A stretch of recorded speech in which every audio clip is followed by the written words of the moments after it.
Welcome. Thank you for coming. Thank you for coming in large numbers, and thank you for coming in a spirit of commemoration and, to some extent, perhaps, dare I say it, of pride.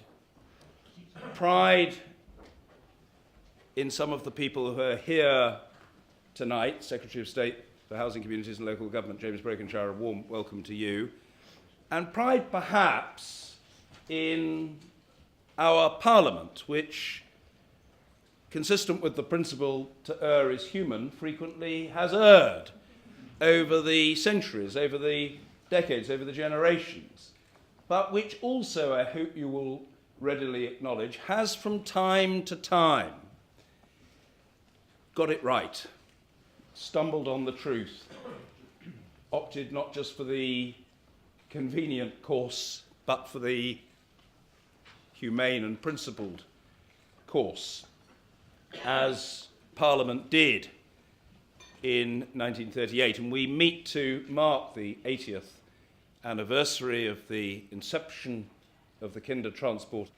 I think this is an occasion for humanitarians to unite. John Silverman is the compere. He's a former Home Affairs correspondent of the BBC, and he will take proceedings forward. We know that a debate took place here on the 21st of November 1938. We know the exact time that that debate started, which was 7:33 p.m.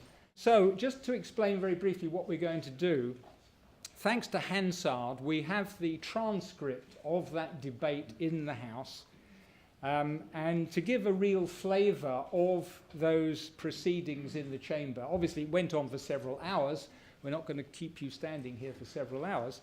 But a number of present-day parliamentarians have very graciously agreed to read extracts from that debate.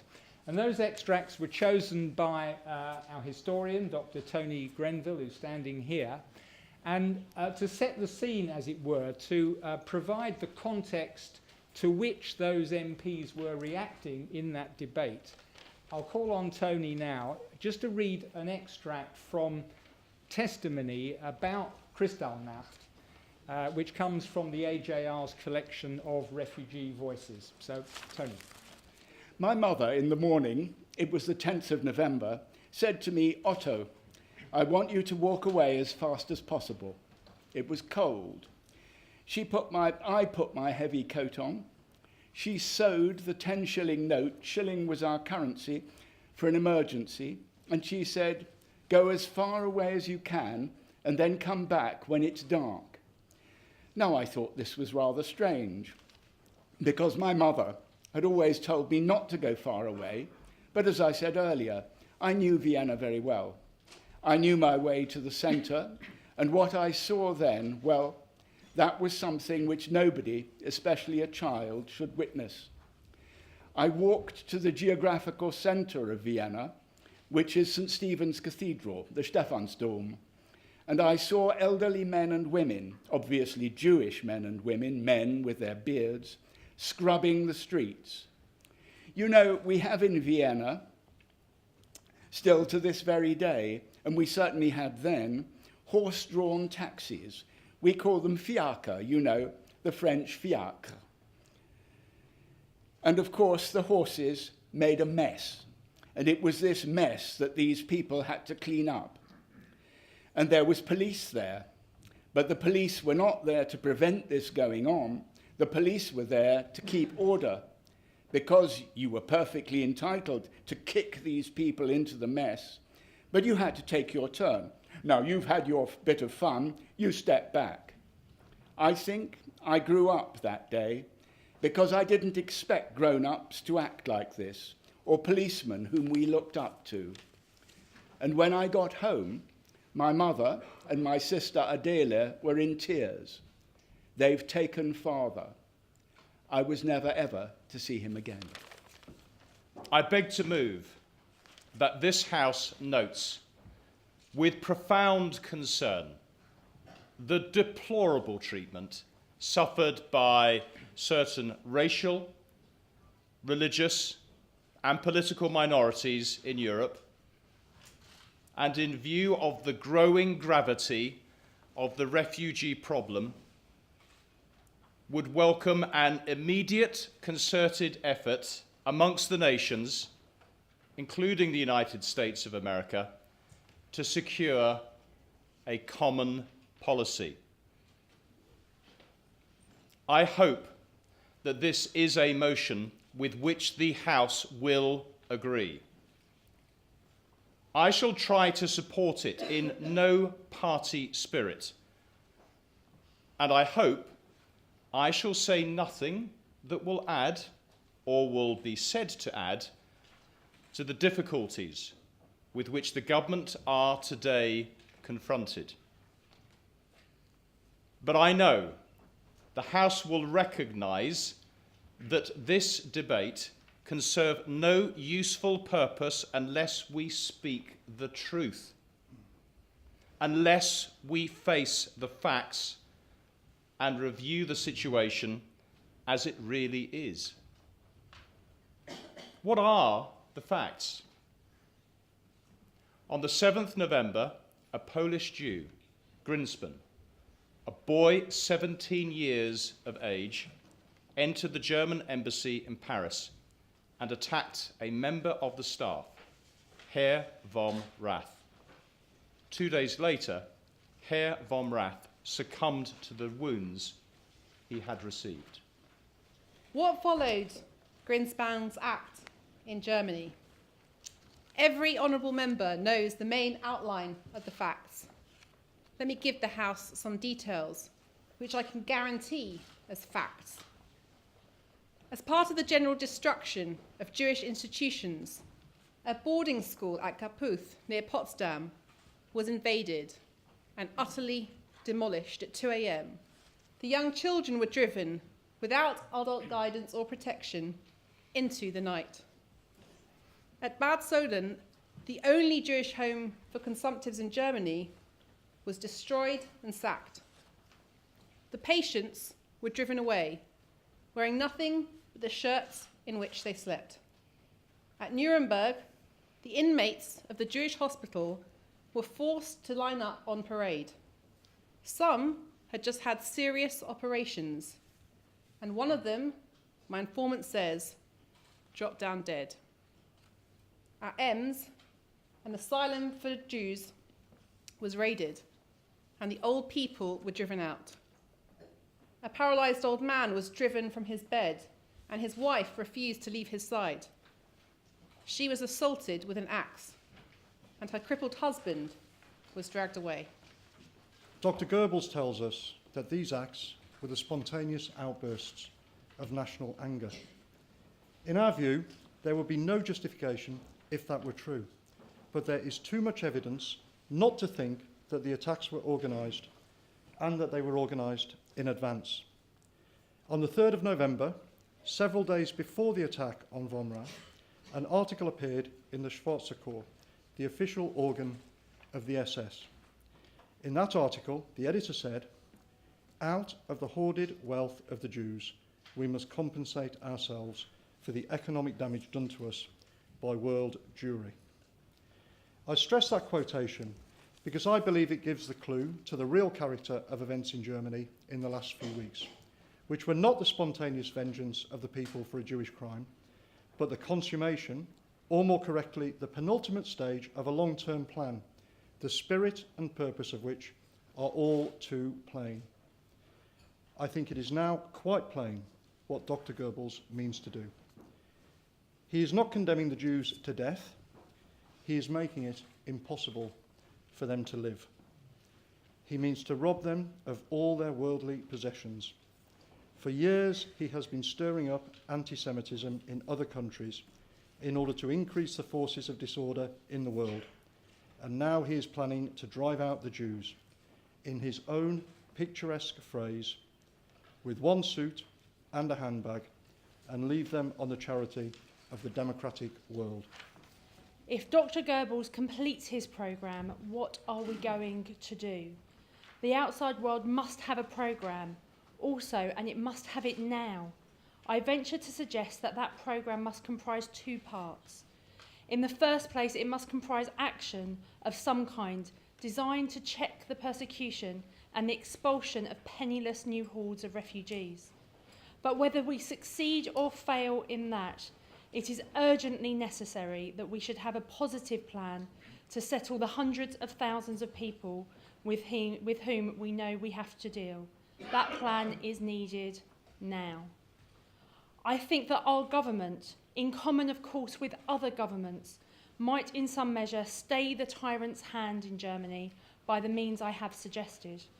Certainly they can gather the resources, human and material, that are needed to make a new life for this pitiful human wreckage. That wreckage is the result of the mistakes made by all the governments during the last 20 years. Let the governments now atone for those mistakes. The refugees have surely endured enough. Dr. Goebbels said the other day that he hoped the outside world would soon forget the German Jews. He hopes in vain. His campaign against them will go down in history with St. Bartholomew's Eve as a lasting memory of human shame. Let there go with it another memory, the memory of what the other nations did to wipe the shame away. It seems to me there are three moods in which this refugee problem may be considered. We may, like the Honourable Member for Derby, Mr. Noel Baker, who has given us a speech full of incidents of the brutal and inhumane treatment which the Germans are meting out to the Jews, consider that every feeling of decency has been violated. And in that mood, we are apt to look upon these events in an atmosphere of indignation and resentment. Then there is a mood of intense sympathy, in which one is inclined to dramatize the record of human torture to be found in the tragic history of the persecution of the Jews throughout the centuries, and in the emotions aroused by that mood, we may forget the need for practical and effective action. There is a third mood, which is difficult for us to adopt, but which I think we ought to adopt. That is the mood in which we refuse to have our senses stimulated by sentiment, or our judgment darkened by indignation, and which we look upon this problem of 500,000 refugees in Germany as just another practical problem which British statesmanship is called upon to consider and to solve. It is because I think this last mood is the mood which would be most helpful to the settling of the problem that I propose to keep to it in my brief examination of the position. We find that 500,000 men and women of Jewish race, but not all of Jewish religion, are looking round their world for a home and appeal to the British government for help. Is there something in that problem which defines solution? Is its magnitude so vast, or its difficulties so complex, that we must recoil abashed from it and come to the conclusion that it is beyond human attainment to solve it? I do not take that view. In my opinion, on severely practical grounds, the German refugee problem is a solvable problem, which the British Empire can materially assist to solve. It is more. It is a challenge to the inherent humanity of our race. It is a challenge which Britain, the champion of the oppressed, cannot ignore.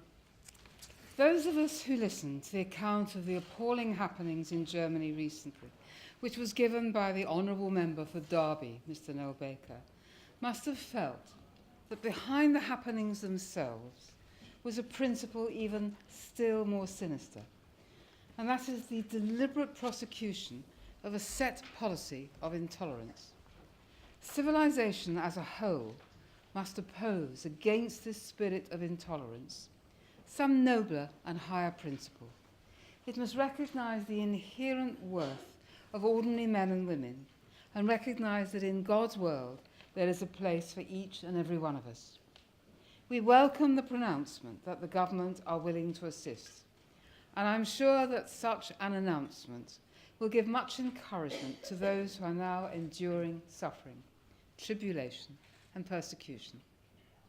But I think we must do a little more. We must make up our minds as to why we are offering this help. Either the refugees are a burden, which, for very shame of our common humanity, we are compelled to shoulder, or alternatively, They are a definite and positive asset, the value of which is temporarily forgotten in certain countries, the rulers of which are blinded by fear, by untenable and untested theories of race and political culture. The refugees may permanently enrich the life of the country which shelters and succours them, and that is the view which is held by those who have most carefully examined the problem. Before we are able to contemplate such mass settlement, we must have a short-term plan of rescuing those who are most in danger and who are at the same time most likely to be readily absorbed in the countries of eventual settlement. It would not be unwise if we were to allow 10,000 of these people to make their temporary home among us. They could be selected from age groups capable of being self-supporting over a considerable period of years, and most likely to become loyal citizens in the ultimate country of their adoption. I hope and trust that His Majesty's government will set an example and will secure for this country the lead in relieving the suffering that is going on, and that they will demonstrate by their action that while in some quarters, falsely I believe, we may be thought not to hold our old lead in diplomacy, in the question of relieving and succouring suffering, this country will never yield her place to any nation. I speak tonight in the House of Commons to voice my opinion upon the terrible happenings in another country. Not one member of this House but recognises from the statement made by my honourable friend, the member for Derby, Mr Neil Baker, how difficult is the proposition before us and how urgent. It must be dealt with immediately. I speak as an Orthodox Catholic, feeling to the depths of my heart the sincerity of the cause of the Jew. We're asked in this motion, and I'm sure that no honourable or right honourable member of the House will disagree with it, to do our proper part as a British nation in the restitution, if that be possible, of a happier life for these refugees. Today, an opportunity is offered to the British nation to take its proper stand among the nations of the world, to protect a minority that deserves well of all nations of the world. No man in any part of the world can look upon the desolation that Jewry is undergoing in Germany today without wondering when the day of retribution will come for those who pretend to govern the totalitarian state in the interests of the German people. Because I believe that humanity has a right to a conscience, irrespective of governments, and a right to express what is inherent in it, I ask the government to take courage and to go on and do their right and proper part. Let the English-speaking peoples, with the power that they have, concert and come together in a work of this kind. For these reasons, I make my humble appeal in this tribunal of the British race. We could never set our hands to a better thing. Tomorrow may be a hard day for us, but I feel that by doing the things that are morally right, we shall achieve something which is worthy of the name of the British nation. I beg to support this motion. I do not think there is a member of this House or a person in this country who was not horrified at the senseless crime which was committed in Paris recently, the assassination of von Rath.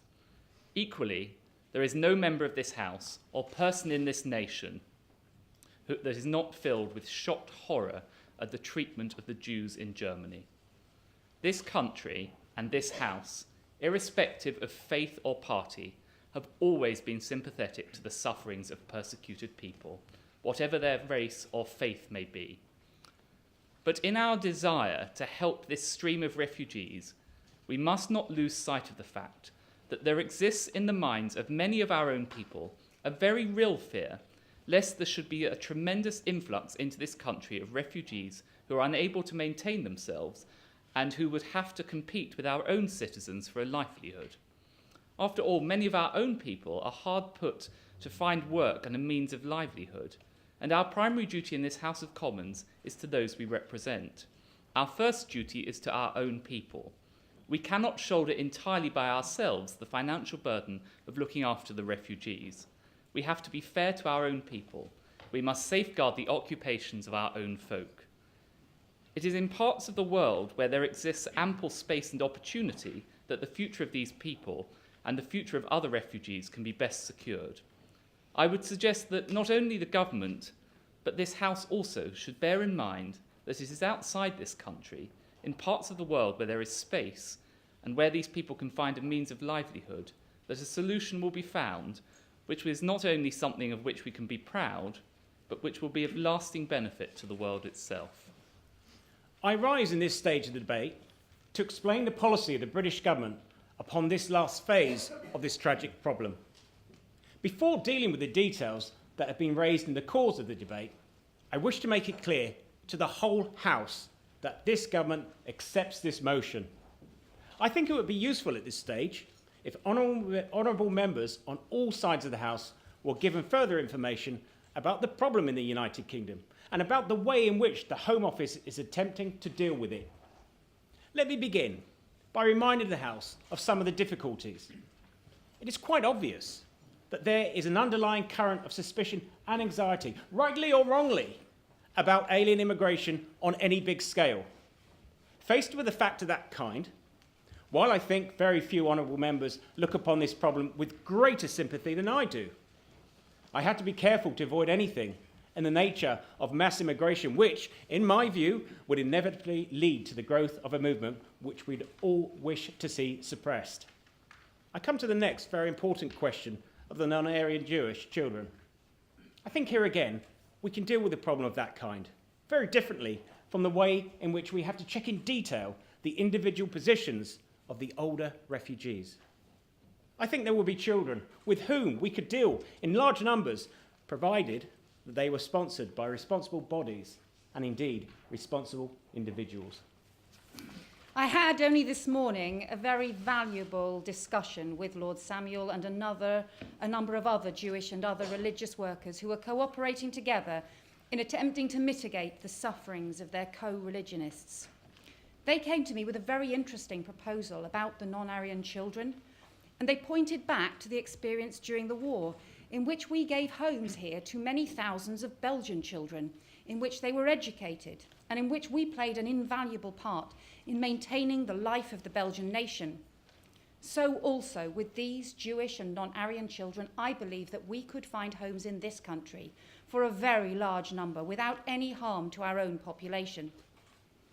The coordinating committee and the other organisations told me that they would be prepared to bring over here all the children whose maintenance could be guaranteed, either by their funds or by generous individuals, and that all that will probably be necessary will be for the Home Office to give the necessary visas and to facilitate their entry into this country.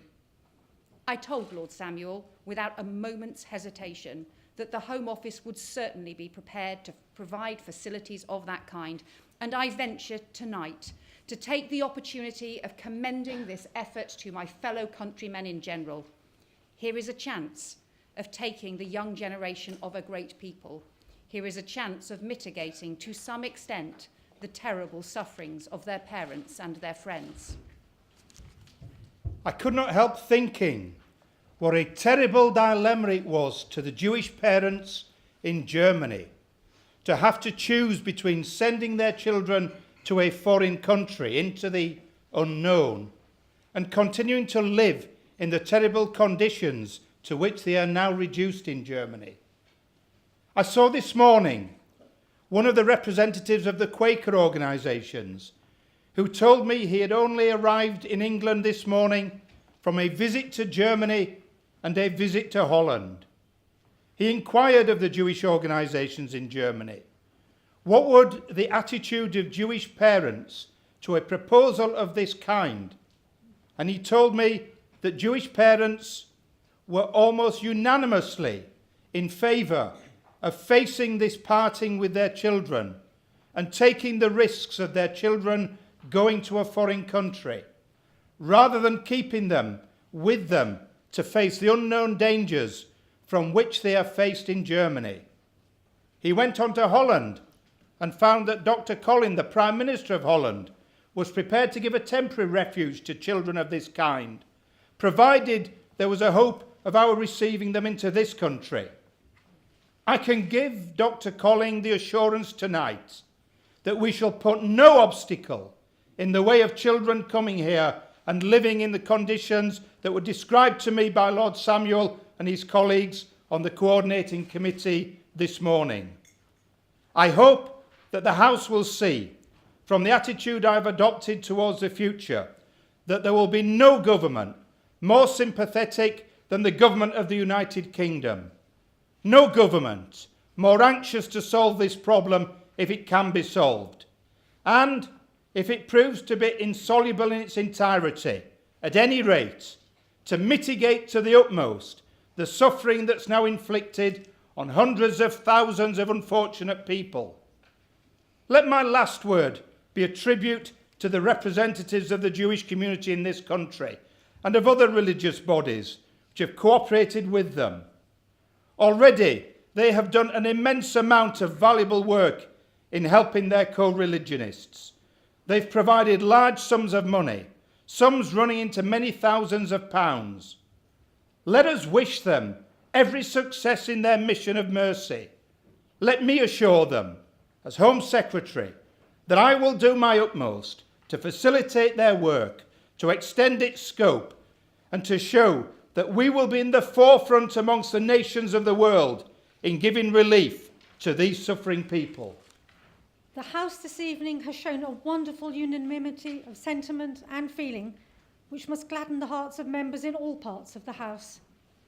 Within the framework of a feeling of common humanity and a common standard of civilization, members in all parts of the House have filled in a picture which shows the House of Commons at its very best. The sentiments which come to the surface of our national life on great occasions have been displayed with a clearness and a vigour which must have an influence on all countries which are to cooperate with us in this great task. We owe the Honourable Member for Derby, Mr Noel Baker, a debt for his magnificent opening speech, in which he put on record much of the tragedy and injustice associated in all lands with the history of the Jewish people. Other honourable members have shown a sympathy which is representative of the feeling of the mass of the people for whom we speak in this House. I may be pardoned if I choose to pay tribute to the Jewish people, the race which we know better than we know any other race. We have known of this race from the beginning of our days, when we have heard scriptural lessons and have read the texts and the stories of this race in olden times. We have learned very much about the names and characters of the great leaders of the Jewish people, and subconsciously we have learned to cherish in our hearts great respect and veneration for many of the people who have been the object of persecution. We have seen bitter attacks upon the Jewish race. They have become a part of the propaganda stock in trade of some of the largest and most powerful countries in the world. In Germany in 1933, there were 600,000 Jews, and in Austria at the same time, 200,000 more. They amounted to but 1% of the German population of the two countries. 1 in every 100 persons was a Jew. I have asked myself time and time again, why should the 99 show such malevolence against the one? Why should not the 99 so order their lives that it was possible for the one to live in peace among them? I would remind the House that on 4th of June 1922, Dr. Walter Rathenau, German Minister for Foreign Affairs, was assassinated while driving through Berlin on his way to work. Rathenau was a world figure in his day, but he was a Jew. His assailants were young nationalists. The reports in the paper I have before me said that the last word on the human side of this tragedy came from Rathenau's mother. She wrote this letter to the mother of Ernst Techau, one of the accused. In my unspeakable grief, I stretch out my hand to you, most suffering of women. Tell your son that I forgive him in the name and spirit of the murdered man, as may God forgive him if before an earthly justice he makes a full and open confession and repents before the justice of heaven. Had he known my son, the most noble that the earth has borne, he would sooner have turned the murderous weapon on himself than on him. May these words give your soul peace. That is the spirit of the Jewish mother who has lost her dear son at the hands of the nationalists in Germany, an Aryan, a member of the German race. Would that these words and the spirit of these words be brought to play in Europe, suffering Europe, perplexed Europe, distressed Europe. Should not these words of forgiveness, toleration and understanding be spoken once again, loud and clear enough for the whole of the world to notice? And if these were given response to in some countries in Europe tomorrow, this problem of dealing with the refugees would be taken from our hands. While here we have waited for the response to that message, spoken by one country today, by another country tomorrow, increasingly, I hope, by a larger number of people of all sections and all races. By this message of understanding, toleration and forgiveness, we have a splendid opportunity of raising our own level and rising to be worthy of our own standards in carrying out this task of relief and salvation and providing refuge and security which men need because of the follies of mankind.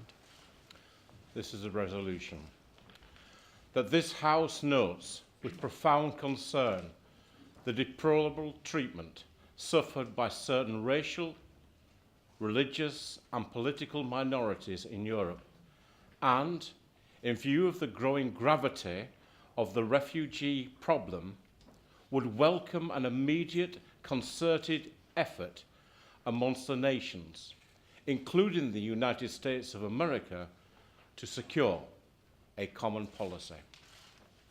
I would like to read out a letter I got yesterday from the Prime Minister. Although I cannot be there in person, I would like to offer my very best wishes for both events. In the darkest chapter of recent history, the miracle of the Kindertransport stands out as a shining point of light, the very best of humanity coming to the fore in face of the very worst. As the plaque on Frank Meisler's wonderful statue says, the Talmud tells us that whosoever rescues a single soul is credited as though he had saved the whole world. It is a message that remains relevant today, as we all know, as it was 80 years ago. So let me take this opportunity to thank you and everyone in the Association of Jewish Refugees for all you have done to commemorate the Kindertransport and make sure that we continue to learn from it. I'm sure both events will be a great success. Thank you once again for your invitation. Signed, Theresa May. Thank you very much. Thank you. And we thank Theresa May. You probably know that just off the central lobby in the House of Commons is a plaque, a thank you plaque on behalf of the 10,000 mainly Jewish children who came to Britain on Kindertransport in 1938-39 from Germany, Austria and Czechoslovakia. And that we rededicated that plaque about a year ago with the Chief Rabbi and the Archbishop of Canterbury, and it is very significant that it is there off the central lobby. One day you must all have a look at it. Can I just say, very briefly, having read the Hansard debates previously, and having heard them today, I just think if the debate had gone a different way, I wouldn't be here. And nor would anybody who came on a Kindertransport. We just wouldn't be here. And so my feeling is this country has been fantastic. It's given me opportunities that I could have never dreamed of. It's given me a welcome I could never have dreamed of. But it is my ambition that other child refugees coming to Britain should be given the same warm welcome, the same support, the same help, and the same opportunities.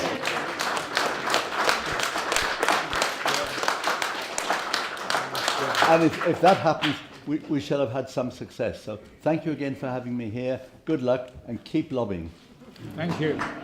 And now came that particular time when we were told the train was on platform so-and-so, I forget what number, and we were allowed to be taken to the train by our parents, or sisters or brothers if we had them, no friends or anything, just by close relatives. We got onto the train, and my sister, who had this impediment in walking, she was the last person I was to see. My mother couldn't run. My sister could hardly run with her impediment, but she ran after the train, the whole platform of the train. Sei schön brav, which means be a good boy. Nächste Woche, next week, we'll be joining you. And you know that it would soon be my sister's birthday. She'd be an elderly lady now, 82. But the image I have of my sister is that last glimpse of her, a beautiful young woman, 17, waving. My mother, she froze to the ground. She couldn't move. She was trying to conceal her tears all the time, but I dare say now she was weeping. Nächste Woche. Those were the last words I heard. Next week.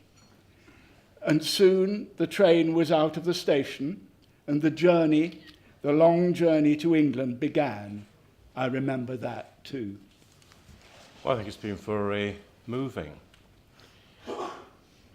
80 years ago, the pretense ended.